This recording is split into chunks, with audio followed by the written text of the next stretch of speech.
एक भैया इकर सारादी इपाइना दोस्त बारेवा आजे सारादी काले सारादी पाइना दोस्त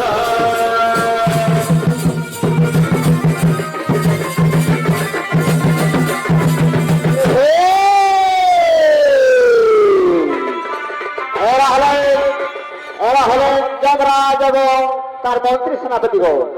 তাই মন্ত্রী এবং সেনাপতির ভূমিকায় মহারঙ্গমঞ্চে নৃত্য করবেন রমাকান্ত মাহাতো, বিজয় মাঝি ও ফুলচাঁদ মাঝি এবং যমরাজের ভূমিকায় নৃত্য পরিবেশন করবেন তরুণ শিল্পী প্রবীণ চন্দ্র মাহাতো।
Gonna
কোথায় ছিল মধুমাখা নদিয়ানা আর ঘরে কোথায় হলো সীমাটা কে জানিল রে কোথায় ছিল মধুমাখা হরিনা হরিনাম ভজন সীতানাম ভজন ভাষা তৈরি হয়ে যাবে হরিনাম ভজন সীতানাম ভজন ভাষা তৈরি হয়ে যাবে কে জানিল রে কোথায় ছিল রে মধুমাখা